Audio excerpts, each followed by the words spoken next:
नाही धक्काबुक्की नाही करत कोणी कोणच नाही करत.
आज भाजप कार्यालयामध्ये हाय व्होल्टेज ड्रामा बघायला मिळाला.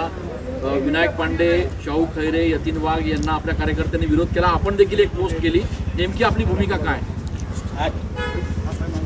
मी विरोध करण्यापेक्षा माझं मत त्या मतदारसंघाची आमदार म्हणून असं होतं की त्या ठिकाणी एक अतिशय सक्षम उमेदवार बबलू शेलार ह्यांचा प्रवेश झालेला होता आणि आमचे उर्वरित जे सर्व उमेदवार होते आणि त्यांना घेऊन पक्षाच्या कार्यकर्त्यांना घेऊन शेलार आणि पक्षाचे 3 असं जर पॅनल केलं गेलं असतं तर ते 100% निवडलं जाणार होतं असं लोकप्रतिनिधी या नात्याने माझं मत होतं.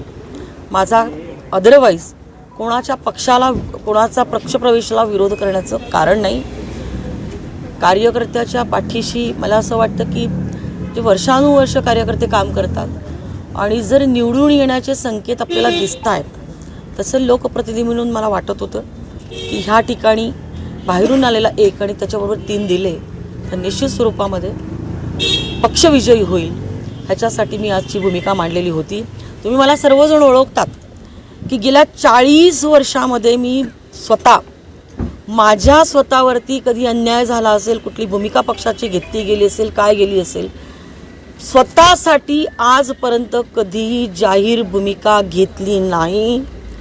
पक्षाची मी निष्ठावान कार्यकर्ती आहे आणि ती भूमिका मी कधीही घेणार नाही. परंतु सर्वांनीच नेते व्हायचं आणि प्रत्येकाने आपलं आपलं बघायचं. मग पक्षाच्या निष्ठावंत पदाधिकारी आणि कार्यकर्त्याला कोणी पाठबळ द्यायचं. त्यामुळे मी फक्त सकाळी पक्षाला पोस्ट टाकली, म्हणजे याच्यावरती सोशल मीडियावरती पोस्ट टाकली होती. एवढाच विषय आहे. आपण गैवरून आलेला आहे. आपल्याला काय भावना आहे? एक कार्यकर्त्यांची सुद्धा आज तीच भावना होती तिथे कार्यालयात. नाही, गैवरून येण्याचं कारण महत्त्वाचं म्हणजे मी एक अतिशय सामान्य कार्यकर्ती आहे आणि माझ्या डोळ्यासमोर जर कार्यकर्त्यांना बळी दिला जात असेल तर हे काही बरोबर मला वाटलं नाही. जे आज पक्षामध्ये आलेले आहेत, पक्षाची वरिष्ठ पदाधिकारी म्हणून मी त्यांचं स्वागत करते, पण आज जे काही घडलं ते मला काही आवडलेलं नाही आहे.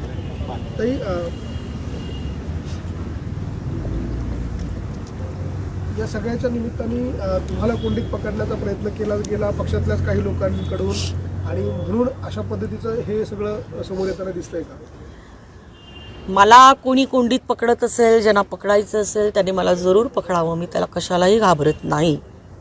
परंतु ह्या सगळ्या विषयांच्या माध्यमातून मला असं वाटतंय की माझ्या भूमिकेच्या सोबत आमच्या जुन्या पक्षाच्या नेत्यांनी ह्या विषयामध्ये जर उभे राहिले असते तर पार्टीच्या कार्यकर्त्यांना आज वेगळा संदेश गेला असता.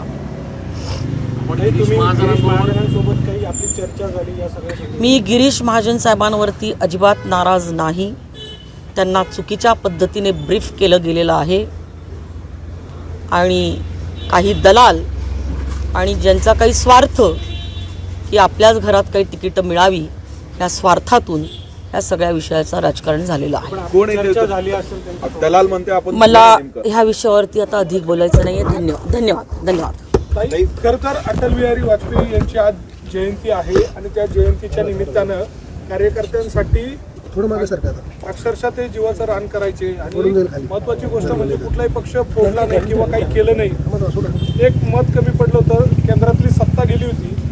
आज त्याच मुहूर्तावर हा पक्ष प्रवेश झाला.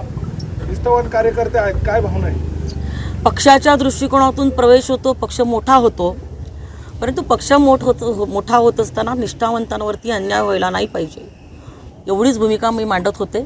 आणि मी परत सांगते की आलेल्या सर्वांचं मी मनापासून स्वागत करते आणि परंतु वरिष्ठांच्याकडे मी कार्यकर्त्यांची भूमिका हे निश्चित स्वरूपामध्ये पोचवेल.